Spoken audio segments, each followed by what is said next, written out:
Hey everyone, welcome back to my coverage of the 2021 World Chess Championship match happening in Dubai. Big news before the start of the game. Nepomniachtchi with a new haircut. The ponytail is gone, and here you can see him walking with Grandmaster Sergei Karyakin, who was a challenger in the 2016 World Chess Championship match, and his longtime trainer Vladimir Putin.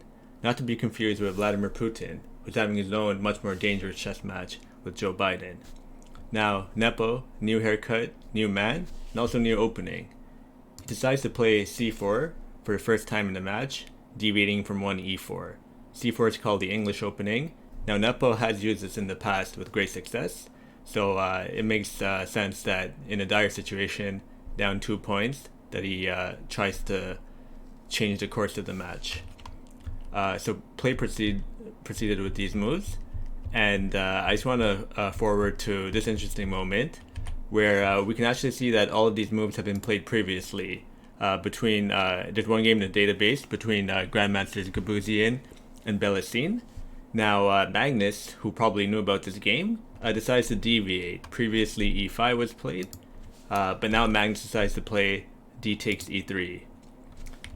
Nepo plays bishop takes e3.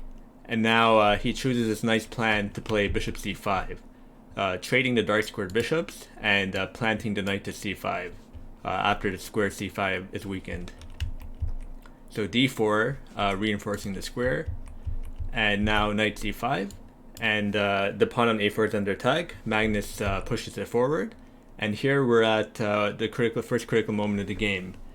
Should white play b takes a3 or play b4? Now, Nepo played b takes e3, but he should have went b4. It's a more ambitious and testing move.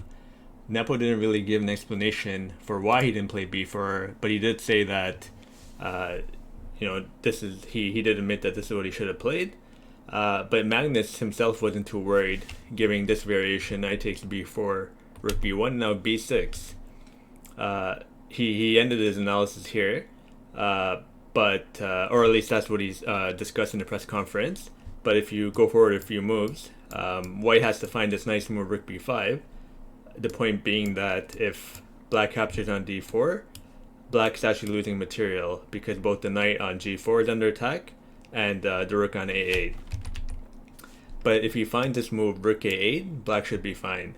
After something like h3, knight f6, rook takes c5, bishop b7, black has completed its development, and black does have a weakened pawn structure, and this white rook is quite active, but I don't think black is in real danger here. So while people did say that b4 was a good attempt, I'm not really convinced that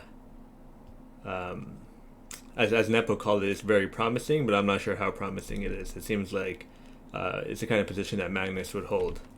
In any case, he took on I did want to cover a few more lines because there are some very nice variations here. Now, of course, black if tries to go pawn grabbing, as we know, a knight on the rim is dim.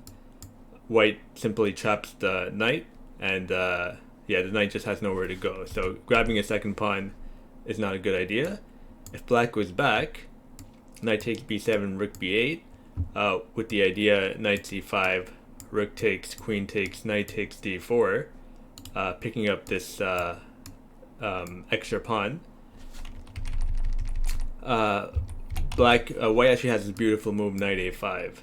As Bobby Fischer said, black thought it was a shot, but instead it's a shock. So the point is that if rook takes b1, knight takes c6, you're hitting the queen.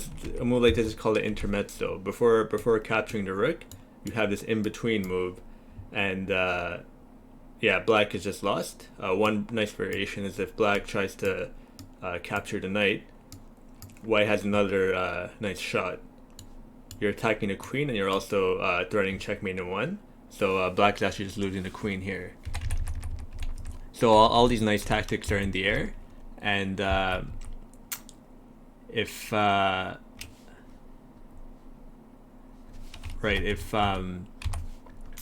knight c6, knight takes b7, rook b8, knight a5. Black does have the move bishop d7, trying to hold the balance. Now white has this very nice calm knight b3. So black has this weakened pawn structure, as well as this weakened c5 square, white seems to have a nice positional edge here. So b4 would have forced Magnus to find some accurate moves. So it should have been played, but nothing like some of the misses that Nepo had earlier in the match. So Nepo chose b takes a3, rook d8. Just want to go forward a few moves. And queen b4. This is a world-class move, and it's another example of prophylaxis. Black stops white from playing queen f4. You can pause the video here, try to figure out what black can play here. That shows that queen f4 is a mistake. Okay, so the point is that the queen on b4 is hitting the rook on e1, and black can capture this pawn. So if white tries to recapture the rook, then you capture this one. So black is just up a healthy pawn and a great position. So white's queen is actually tying this queen down, and it's a multifaceted move because you're also clearing the way for the rook to come in. So black has a better pawn structure. This is one pawn island, two pawn islands, whereas white has 3 pawn islands. This is 1, 2, and then 3. So black has a better pawn structure. Specifically, these hanging pawns, as well as this isolated pawn, are nice targets for black. So Nepo did play well here. He found this nice queen e1, which Magnus actually blundered. He had only anticipated queen f4, where he was going to play h5. You need to make space for the knight to retreat, otherwise he's going to get trapped. But he missed this subtle queen e1 retreat, forcing the queen trade. And now white has 2 threats. One is to capture this trapped knight, and the other is to capture this pawn. So of course the knight's more valuable. Magnus decides to play h5 to make space for the knight, and Nepo captures the pawn, and now rook a4. So even though Magnus blundered queen e1, as he said in the press conference, that because as it usually happens, the positionally sound side, actually both sides have been playing positionally well, but in particular black hasn't done anything wrong.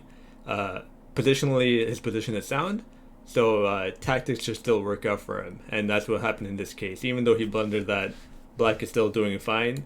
The rook is active, hitting these 2 pawns, and yeah, it's still just an equal position.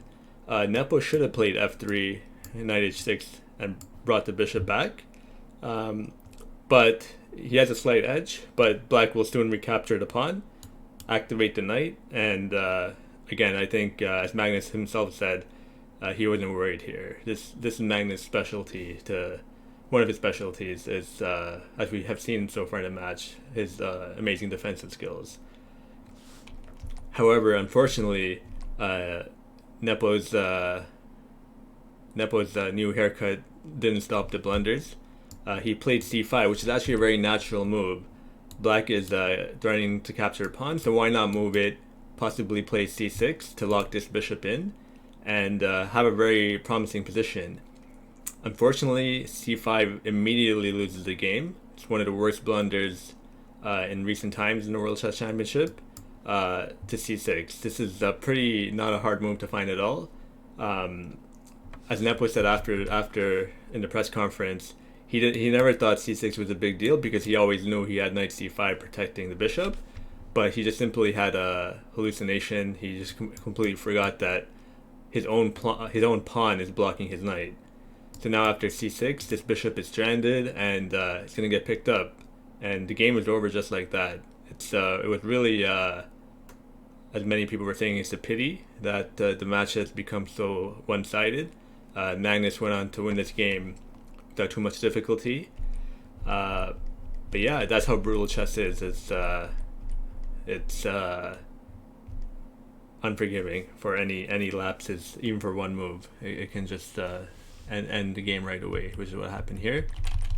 To Nepo's credit, he found this very nice practical try rook b6, forcing Magnus to be accurate, which is pretty rare. Usually at this top level, when someone is down a piece, the game is immediately over, but Nepo is that creative and that resourceful that he still actually found a way to force Magnus to be just a bit more accurate, where usually you can just cruise to victory after winning a piece.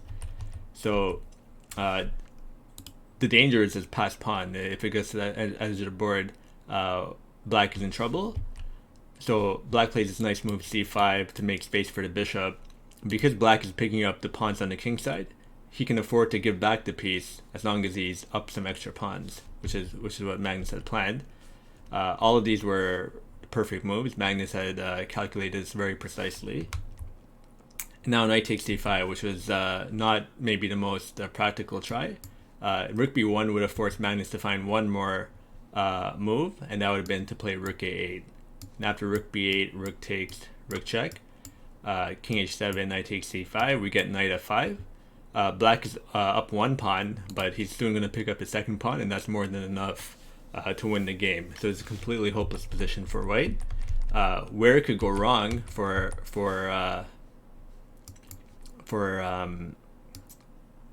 black is if he plays a move like bishop c6, rook b8, rook f8, thinking that it's the same idea. You're just going to sacrifice the bishop. It actually runs into trouble after something like knight d7. So now this bishop is overloaded. It has to guard a8, so it actually can't take d7, even though it wants to. And now this rook is under attack, and it's actually white's that is winning now.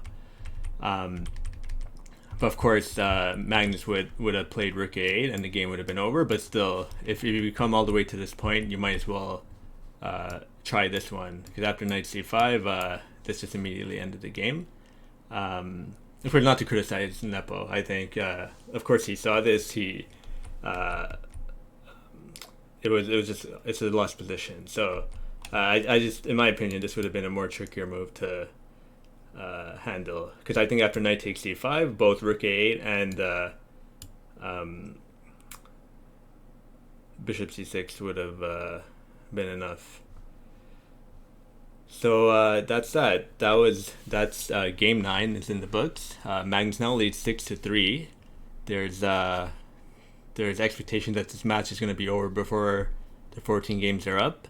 As everyone is saying, we all feel badly for Nepomniachtchi because he's such a great player, and no one wants to play below their level, because he really is playing below his level. It's not him. He's not playing like his usual self, and it's just happening at the worst time. So we're gonna see what happens in game 10. I'm still excited. I think this is when we get to really see what they're made of. I think Nepo is a fighter. He's gonna come and he fought today. He produced an exciting game, and I think tomorrow we're gonna see another one. Prediction: I think Magnus will play one d4. I think after e4 he knows that Nepo could play the Sicilian, which is a more complicated opening than the Petrov, and it's one that Nepo has used to beat Magnus already. So I believe that Magnus was going to go for d4. He has more control over there, and I think we're going to see a draw. So that's my prediction: 1 d4 by Magnus and a draw. So thanks for watching the video, and if you haven't already subscribed, I'd appreciate if you can click that subscribe button. Don't forget to like and comment, and thanks again. See you for the Game 10 recap.